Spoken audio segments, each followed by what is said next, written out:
Di pentas politik mereka berentam, tapi di waktu yang sama mereka ngobrol bagaimana. Dan akhirnya ternyata teori itu menjadi. Di saat perlunya, dalam masa tempoh 1 malam, mereka membuat keputusan untuk koalisi. Itu bukan pekerjaan 1-2 minggu. Bukan. Mustahil. Sekarang sikap Pak Mahathir gimana dengan Pak Perdana Menteri, Pak Anwar? Ya, dia sinis-sinis lah. Oh, sinis dia ya. kata baru ini, dia kata Pak Anwar menghalang pemimpin dunia untuk bertemu dengan dia.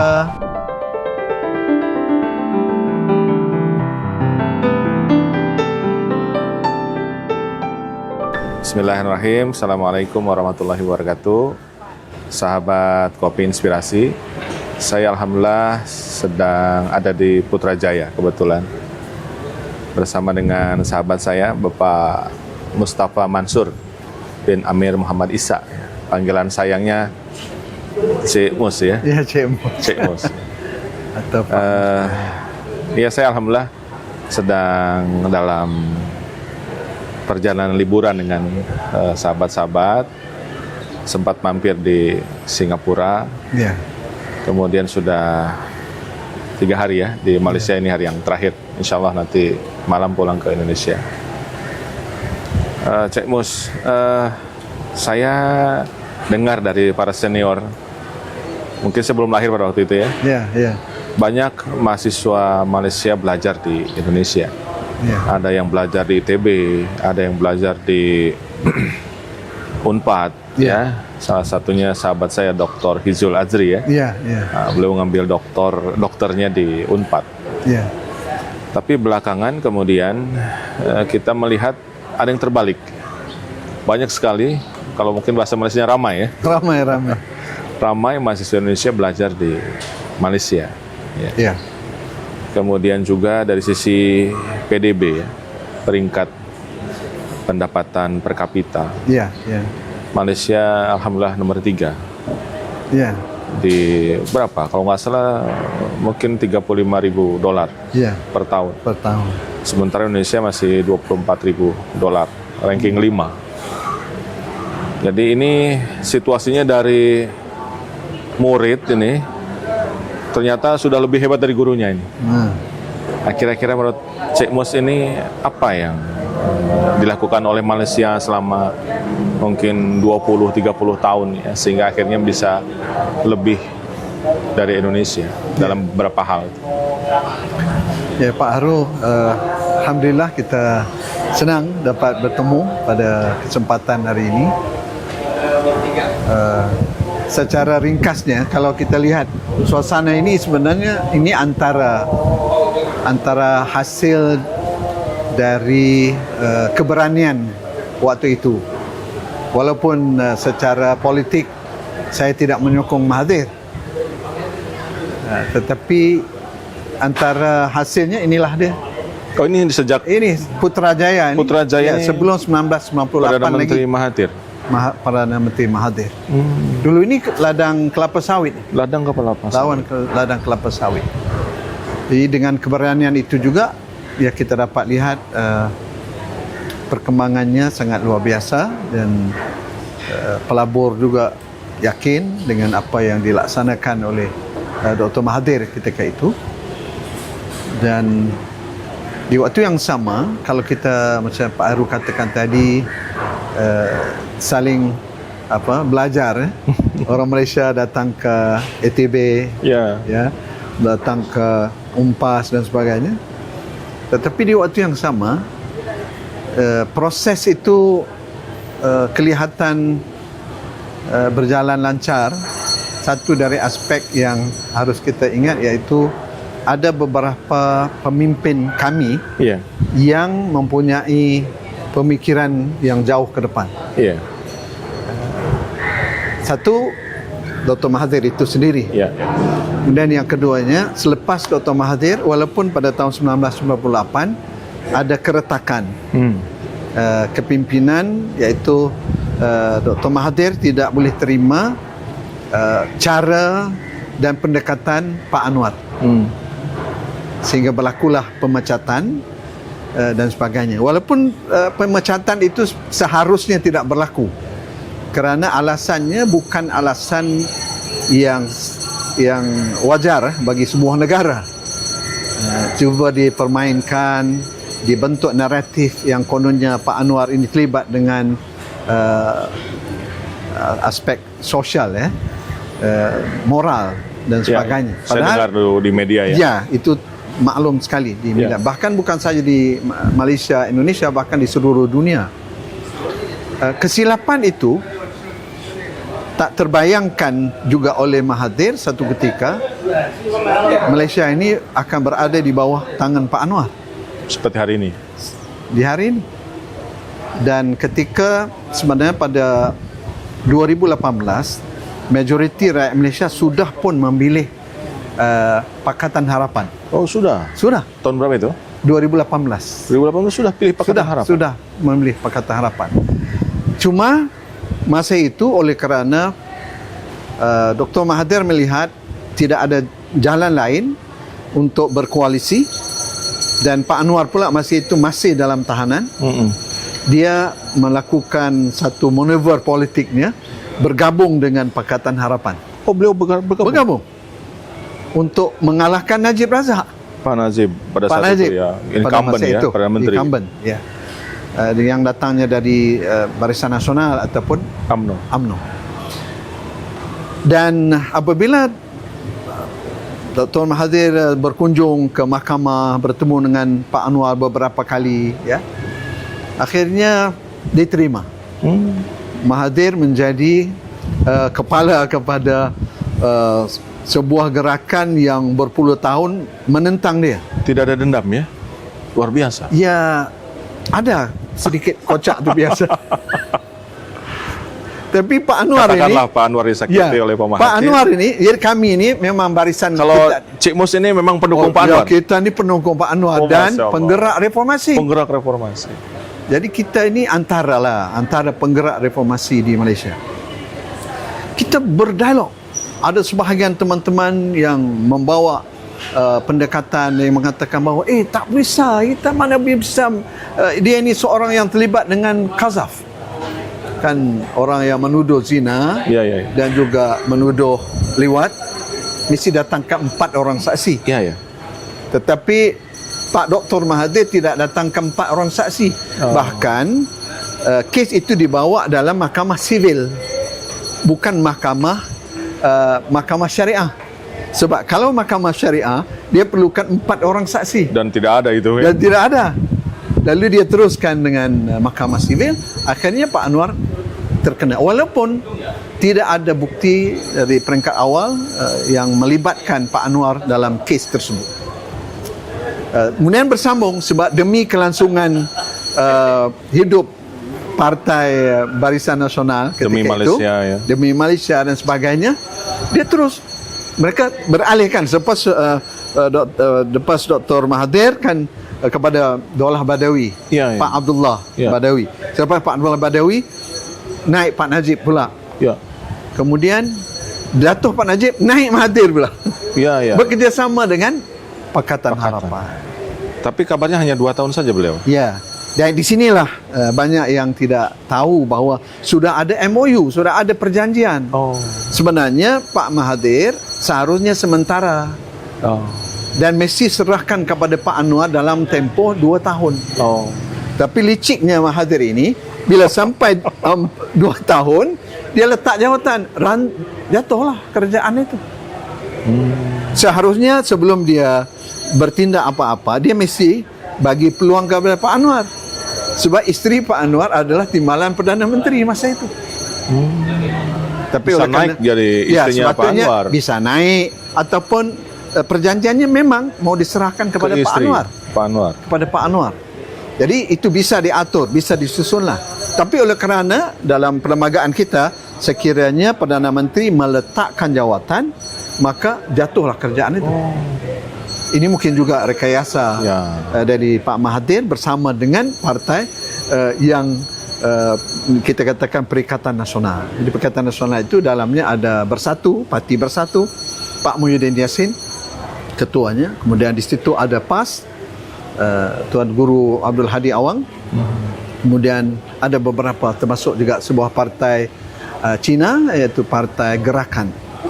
Jadi jatuhlah kerajaan Pakatan Harapan ketika itu 2020. Satu lagi Pak Ya, Cik Mus ya. ya, Saya pernah dengar katanya Pak Anwar yang dekat dengan Indonesia. ya, ya, Bahkan ada yang bilang pernah kuliah di Indonesia. ya. Dan sempat dikatakan oleh Pak Anwar, saya belum pernah kuliah di Indonesia katanya. Itu kira-kira apa yang buat Pak Anwar itu Ya. cita rasanya dekat dengan Indonesia? Satu pemikiran Pak Anwar ini ya, satu dia membina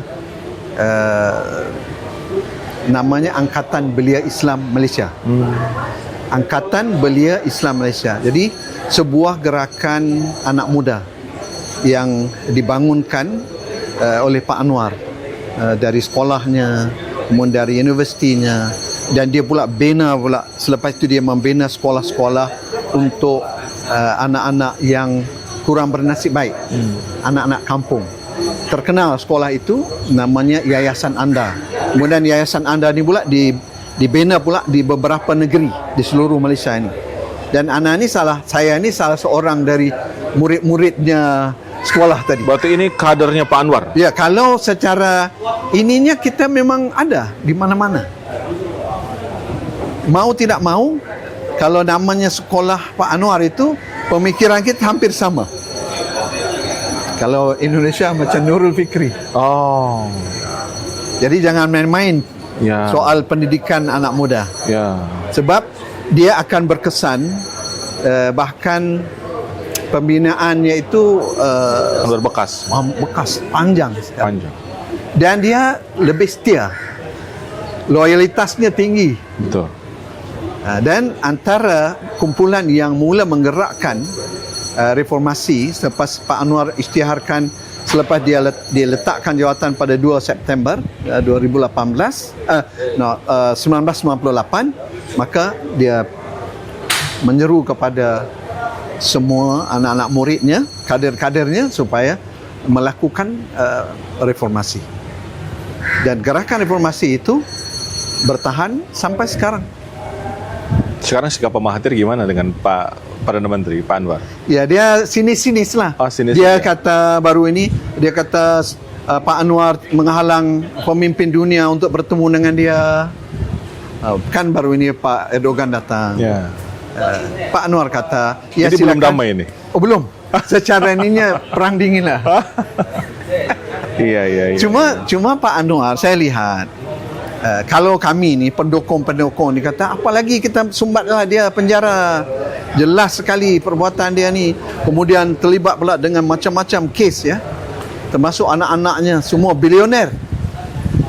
Tapi Pak Anwar kata jangan. Lagi satu faktor umur. Sudah terlalu tua. Hampir ini dah 100 tahun. Oh, Masya Allah. Sehat Jadi ya beliau. tapi dia Sehat, panjang Makin umur sehat. ya. Masya Allah. panjang umurnya. Jadi dalam satu sisi besarnya Malaysia ini adalah jasa besar dari Pak Perdana Menteri Mahathir. Ya, kita tidak dapat nafikan soal itu. Dan dia berani. Dia berani menentang. Ya, dia pun pernah dihalau, dia pernah disingkirkan dari UMNO, kemudian datang semula. Cara fikirnya itu adalah cara fikir kalau kita kata bukan pemberontak tapi revolusioner. Dan Pak Anwar itu kader Pak Mahathir. Seharusnya.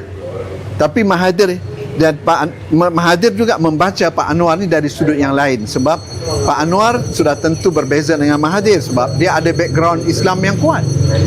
Seperti mana yang saya sebutkan tadi, dia membina Angkatan Belia Islam. Kemudian sebelum itu ada pula pertubuhan pertubuhan mahasiswa ni di sekolah-sekolah. Jadi Pak Anwar ini lebih kuat nuansa Islamnya. Ya, lebih Kalau kuat. Pak Mahathir lebih nasionalis. Nasionalis dan juga mungkin kita liberalis. Liberal. Mahathir ini liberal. Dan ya dia kuatlah. Tapi dari sudut politik dia lebih kita kata berpegang kepada Machiavelli sebenarnya. Cara lah. Mazhabnya dia prinsip. Tapi Ya. kalau saya harus terbuka, kita walaupun sukar saya nak menyebutkan dia, ya ini peranan dia. Kita tidak boleh melupakan jasa Tidak orang. melupakan jasanya. Jasa. Tapi untuk mengisi gayanya Pak Mahathir ini terlalu jauh. Pak Anwar boleh ikut dia, tapi yang lain-lain tu tak nampak. Apa yang digagas oleh Pak Anwar ke depan? Ya, kalau Mahathir dia gagaskan wawasan 2020 yang sudah pun terlepas. Sekarang 20, mana sekarang Sudah 20, 24, 25. Ya, Mana sudah lebih 5 tahun. ya. Dan Pak Anwar pula ketika dia dalam penjara dia menulis kerangka itu. Ini penting juga untuk Ya, kita ya. pelajari ya. Ya. Bagaimana seorang pemimpin yakin akan sampai satu masa dia berkuasa di Malaysia ini.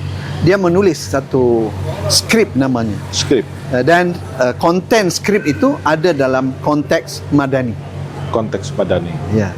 Di sana ada unsur kemanusiaannya, di sana ada unsur karamah insaniahnya. Itu sekarang ini dibina. Beliau itu lebih intelektual ya. Ya, dia Daripada politisi kayaknya lebih dekat dengan intelektual. ya, dia kemana-mana saja dia pergi ke negara mana. Sekarang di Bahrain dia diberi peluang untuk berucap di hadapan pemimpin-pemimpin Arab.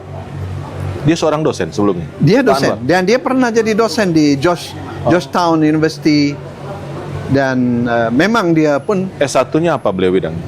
ya dia sastra Melayu. Sastra Melayu. Sastra Melayu. S2-nya? Tapi dia tak ada S2.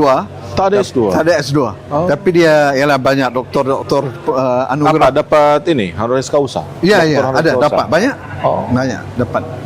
Iya. Iya. Kemudian dia juga ada kemampuan satu orang oratornya hebat. Saya masih Seorang ingat orator. Saya masih ingat setelah dia dipecat dari Timbalan Perdana Menteri, Iya, iya. rakyat berkunjung ke rumahnya ribuan, puluhan ribu. Masih itu rumah Pak Anwar itu di Bukit Damansara. Saya ingat lagi. Sikit-sikit dan dia declare lawan tetap lawan gitu. Lawan tetap lawan itu menjadi moto dia ataupun tema perjuangan dia. Dan Tapi damai ya. damai, Tidak ada kekerasan. tidak ada kekerasan. Bahkan kalau kita lihat bagaimana cerdasnya beliau dalam mencatur untuk mendapatkan kekuasaan yang terkini ini pada tahun 2022 ini, setelah menang tapi tidak cukup, lalu bergabung pula dengan UMNO untuk mencukupkan kerusi. Kan kerusi minimum itu 112. Jadi dia gabung dengan UMNO cukup, dan akhirnya UMNO pula ada perjanjian dengan partai di Sabah dan Sarawak. Oke. Dapat 2/3. Cik Mos, ini saya pengen sekali lama nih diskusi. Cuma saya harus kejar pesawat ini. Iya, iya. Kalau tadi kita Insyaallah. cerita Malaysia, Iya. nah sekarang saya ingin ada testimoni dari Cik Mos. Iya. Kan istrinya orang Indonesia. Apa kesan tentang Indonesia di mata seorang Cik Mos?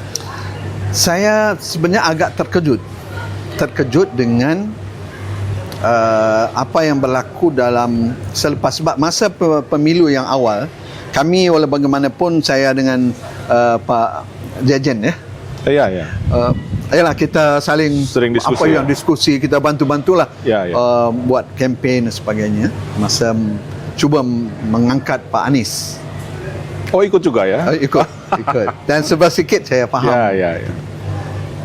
Ada sedikit perbezaan antara pendekatan Pak Anwar, saya nak bawa bandingan itu, dengan pendekatan yang dibuat oleh sahabat-sahabat terutama PKS Ya. di sana. Sebenarnya Pak Anwar menarik kader-kadernya, dan dia meletakkan kader-kadernya itu dalam beberapa partai. Bukan 1 minggu, 2 minggu kerjanya, Bukan pekerjaan 1-2 minggu. Dia letak dalam UMNO, iaitu Zahid Hamidi itu, Datuk Zahid Hamidi itu yang sekarang ini Presiden UMNO itu, anak Presiden muridnya. UMNO adalah muridnya. Anak muridnya. Luar biasa. Ya, beberapa orang kader-kadernya itu masih ada dalam UMNO. Di pentas politik mereka berentam, tapi di waktu yang sama mereka ngobrol bagaimana. Dan akhirnya ternyata teori itu menjadi. Di saat perlunya dalam masa tempoh 1 malam, mereka membuat keputusan untuk koalisi. Itu bukan pekerjaan 1-2 minggu. Bukan. Mustahil. Ya. Jadi saya terkejut apabila melihat, bagaimana kita berjuang tiba-tiba Pak Anies jadi ke sebelah sana, jadi gini. Kemarin, maksudnya di Jakarta. Masa di Jakarta itu. Dan sepertinya pendukung kita nggak siap untuk menerima perubahan tadi, sebab tak cukup dia punya waktu untuk pencerahan, penyebaran naratif dan sebagainya. Kan politik ini selling idea. Ya, ya. Idea yang baik tak semestinya diterima kecuali setelah melalui prosesnya Pak yang kami harus belajar, saya sharing TikTok. Oh iya, TikTok. Kenapa kami jatuh sedikit dalam pemilu yang lalu? Dalam pemilu yang lalu jatuh sedikit berbanding dengan 2018. Salah satunya lah peranan TikTok, Sosial media, sosial TikTok. media. Baik, Cek Mus, terima kasih. Insyaallah kita sambung Kapan-kapan lagi. kita lanjut lagi ya. Insyaallah. Nanti kapan kalau ke Bandung kita buat lagi Insyaallah, ya dialog ya. Baik, baik. Baik, sahabat Baik. Kopi Inspirasi, tadi sudah kita dengarkan dialog singkat ya, sambil ngopi nih ya di tepi Tasik ya, Tasik Putrajaya. Tasik Putrajaya. Mahakarya dari Perdana Menteri Mahathir Mohamad. Jangan lupakan jasa orang, walaupun boleh jadi kita berbeda pendapat. Ya. Dan yang kedua, inspirasinya adalah dalam politik, ya kita harus bersabar ya. Iya. Dan juga bekerja dalam jangka panjang. Iya. Sebagaimana Pak Anwar mengkader kader-kadernya, dan ini kita sedang ada di hadapan kita salah seorang kader Pak Anwar Ibrahim. Semoga Malaysia semakin berjaya. Insyaallah. Kepemimpinan Pak Anwar juga sukses membawa kemajuan Insyaallah. Malaysia, dan mudah-mudahan Indonesia juga di bawah kepemimpinan Pak Prabowo juga bisa Amin. menjayakan Indonesia supaya negara-negara ASEAN, negara-negara mayoritas Muslim ini bisa Amin. ke depan terus maju. Demikian sahabat Kopi Inspirasi, terima kasih. Kita jumpa lagi di diskusi yang lain. Terima kasih. Assalamualaikum warahmatullahi wabarakatuh. Salam. Terima kasih, Cik Mas. Ya. Jumpa lagi insyaallah. Insyaallah.